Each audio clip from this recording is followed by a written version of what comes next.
Hello air signs, welcome to Like a Tarot. Angels and guides, please guide us. Ano ang message ng person ng mga air signs?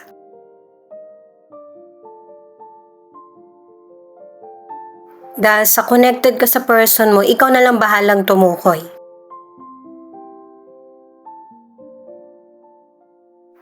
Wow, ang message niya. Umiiwas siya sa tukso. Mahal ko ang asawa ko. Tama itong ganitong desisyon. Iwas sa malaking problema. Maybe ang ilan sa inyo, yung bang nagkamali na yung person mo. Ngayon pa lang siya natatauhan.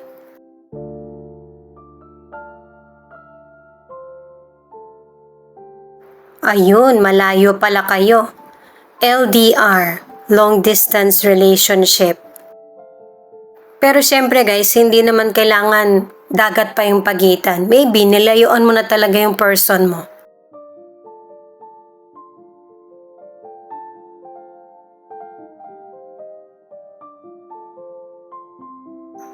Codependent relationship.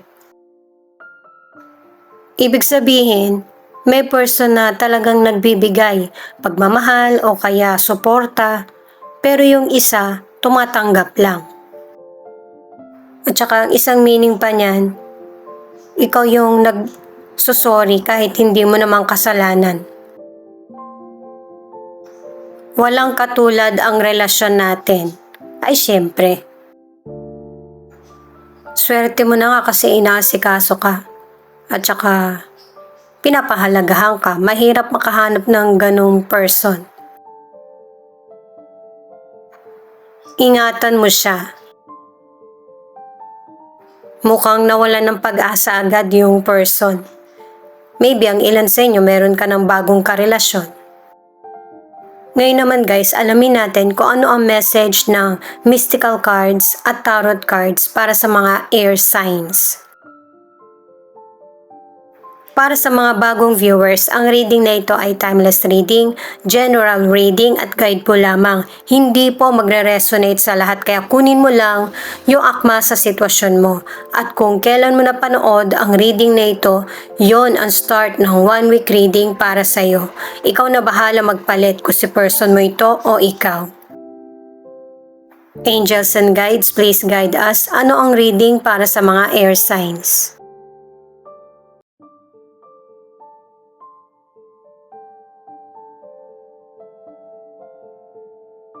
Surrender.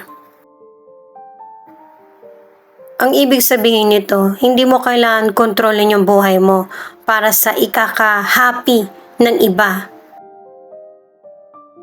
Ikaw yung responsable sa sarili mong kaligayahan. Ngayon guys, alamin natin kung bakit ipinakita yung card na surrender.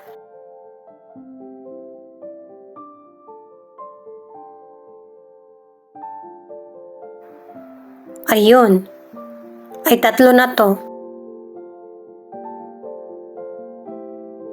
Ace of Pentacles, the Wheel of Fortune, the Justice.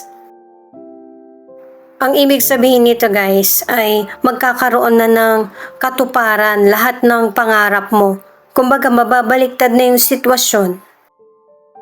Ito na yung time para makuha mo yung reward na para sa iyo dahil sa pagsusumikap at pasensya. At saka kung gusto mo ng tagumpay sa anumang sitwasyon, kailangan iniisip mo kung ano yung tamang desisyon na para sa iyo at saka meron kang mga tamang paniniwala para makukuha mo yung hustisya sa huli. Ibig sabihin, kailangan fair yung mga decisions mo para magkaroon ng swerte at saka biyaya. Sa career, maganda yung ibig sabihin, may financial success at saka success din sa career. Maganda itong mga cards mo kasi favorable. Kaya hanggat maaari, yung sa legal para magpapatuloy yung tagumpay mo. Dalawang cards na kasi nagsasabi sa prosperity. At yung justice, yun yung pag-ani. Yun yung ibig sabihin. Sa mga nasa relationship naman, meron kayong strong bond at saka stable na relasyon hanggang future. Halimbawa, yung relasyon nyo hindi maayos, isurrender mo kay God.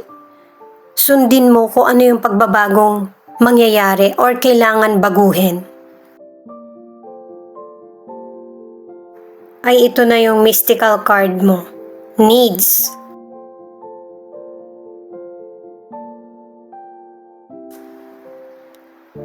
Ang ibig sabihin nito, kailangan bigyan mo rin ng atensyon yung mga pangangailangan mo.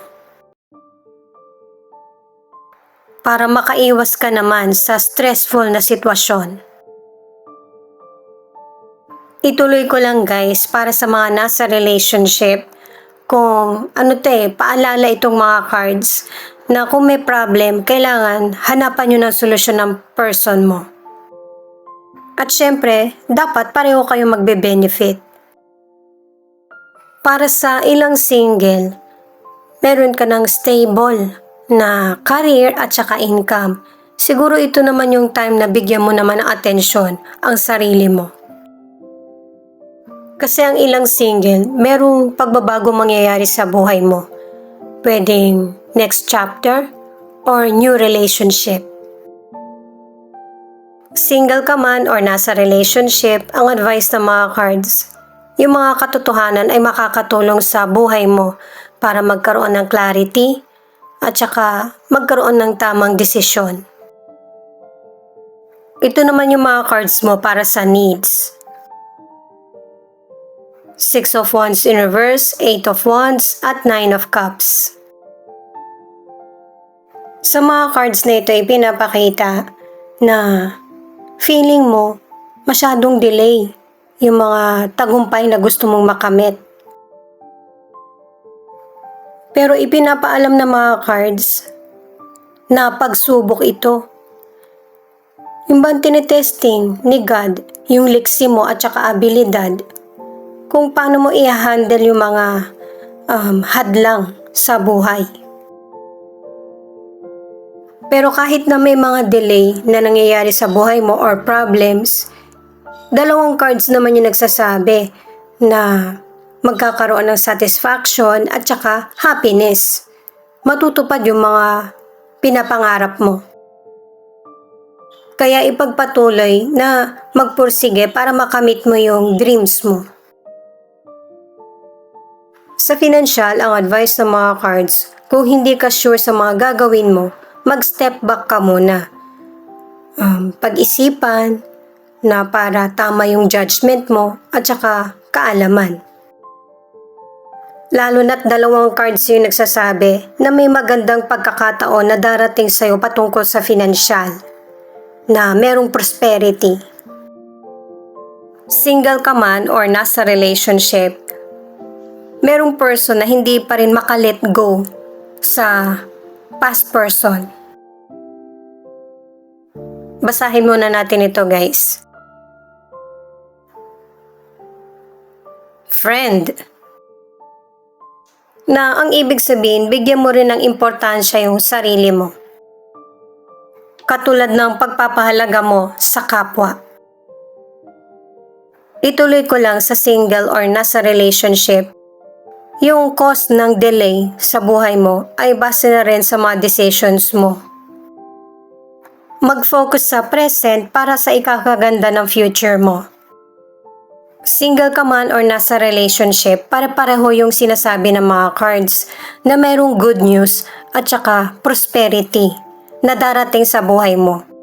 Mag-focus sa positive. May person na papahalagan ka kasi deserve mo.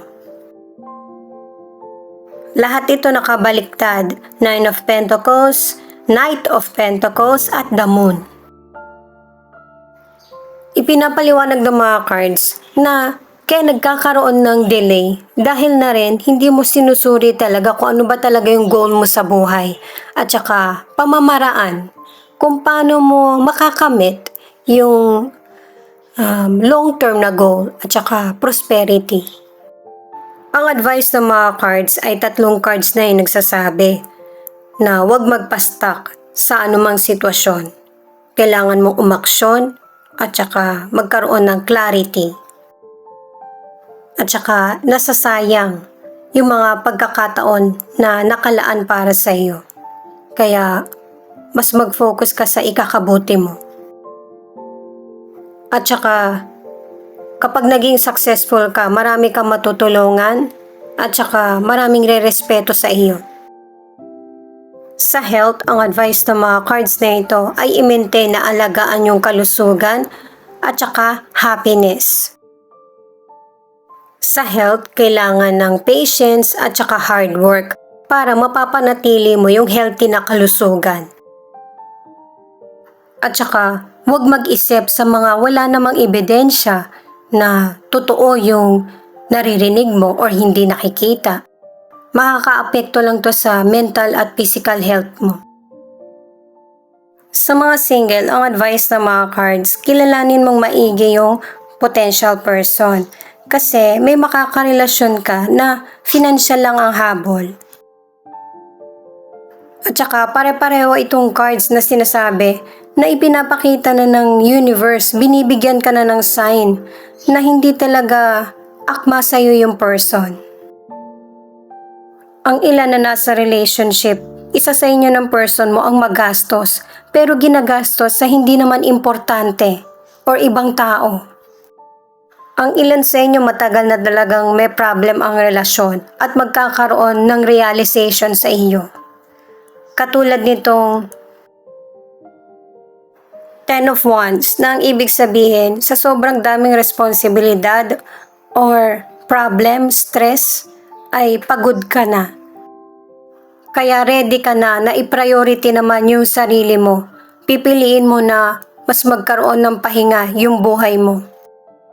2 of Cups. Ito na yung bagong simula. Na ang ilan sa inyo, kung inalis mo na yung sarili mo sa stressful na situation, maraming positive na darating sa buhay mo. Lalo na pagdating sa love, sa mga bagay na gusto mo. Yung swerte mismo ang lalapit sa iyo para maging happy ka. At saka swerte ka talaga, no? Lalo na pagdating sa career at saka financial. Kasi pang long term ito guys, nakadalawang cards ka na. Ang magiging distraction lang talaga yung mga ibang tao na mananamantala sa iyo, dun ka mag-ingat. Kailangan maging wise ka, ano man ang puna na sabihin nila sa iyo, kasi financial mo naman yan eh. Sino bang magsasuffer kapag ka nawala? Di ba ikaw din? Pinaghirapan mo eh. Kaya ingat sa mga decisions. Siya nga pala guys, marami po salamat sa mga nag-like, share, comment, and subscribe. At pati na rin po sa mga nakikinig at nanonood. Saan man panig kayo ng mundo, ingat po kayo palagi. Ito naman ang angel number mo.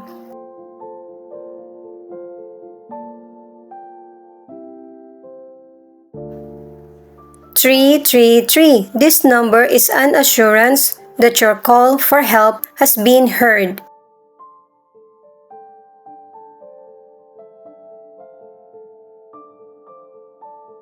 Affirm, God is about to open that door you have been praying for. Type yes if you are ready.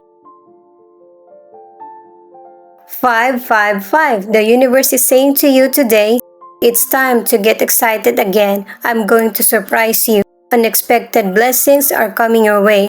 Let go of the stress and trust me. I'm going to rock your world. Type 555 if you believe.